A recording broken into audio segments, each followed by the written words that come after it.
Hi everyone, welcome to another tutorial on C language. Today we are going to learn about loops in C language. So before starting the actual concept, we will see why do we require loops in the first place. Okay.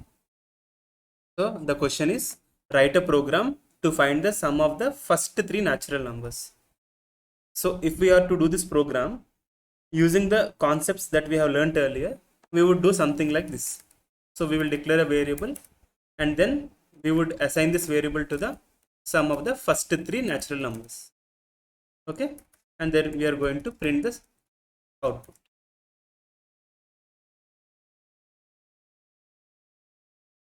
First three natural numbers.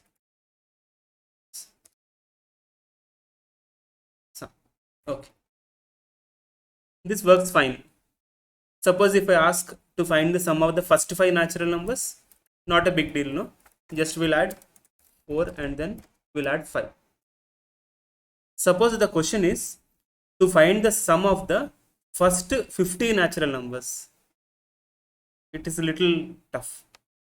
Now if I ask you to find the sum of the first 100 natural numbers, it's near to impossible.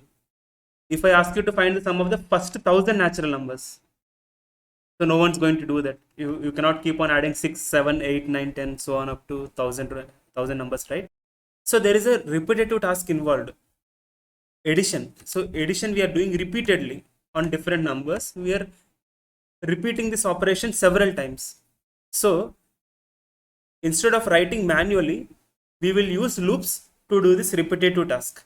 So loop is going to repeat a task several times. Okay. So with this background, we will learn loops. So there are basically three kinds of loops in the C language. One is while loop.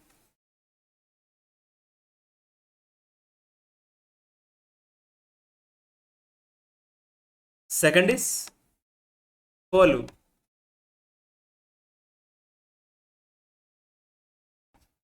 Third is do while loop.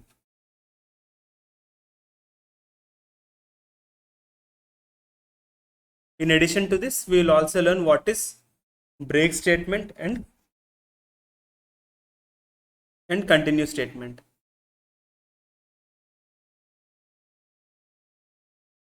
So let's start the topic. So a while loop looks like this.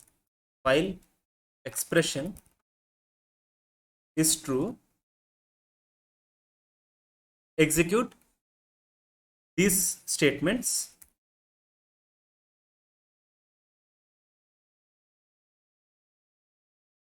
Execute these statements repeatedly until this expression becomes false. Once the expression becomes false, the control will come out of the while loop. Okay, let's start with an example. Okay, suppose I have a integer. Okay, let's call it index, and it's initialized with value 1. Okay, so I'll put a condition while index is less than 5, print the value of index.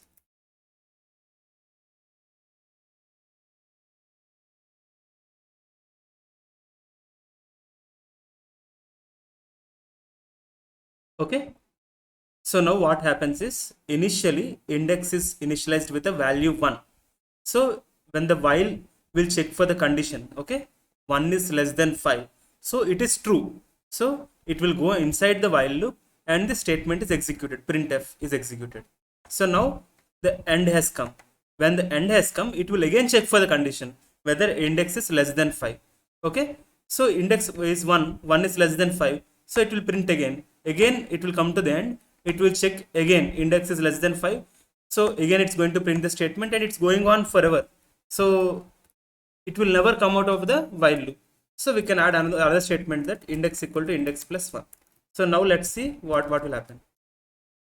So initially our program will start here, index is 1. Okay, so now it will check 1 is less than 5, so it will say index value is 1. Okay, then it will come here, it will say index equal to index plus 1, that means index equal to 1 plus 1, that is index will become 2. So now ending has come, again it will check for the condition. So 2 is less than 5, So again it will print index value is 2. Next, index equal to index plus 1. So 2 plus 1, 3. So index value is now 3. It will come to the end. Again it will check for the condition. So 3 is less than 5.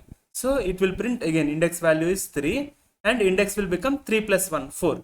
Again ending has come. So it will check again the condition 4 is less than 5. It is true. So again it will come here. It will print the value of index. Then index equal to index plus 1. Here index is becoming 5. 4 plus 1, 5. So when it comes to the end, it will check 5 is no longer less than 5. So it will not go inside the loop at all. It will go to the next statement. Okay. So as long as the expression is true, then only the control will go inside the while loop. Otherwise, it will go for the next statement. Okay. Understood? So we'll run the program. So index value should be printed from 1 to 4. Okay. So let's run this program. So index value is 1, index value is 2, index value is 3, index value is 4. Okay. So hope you all understood what is the while loop and how does it work. Okay. Next we are going to learn about for loop.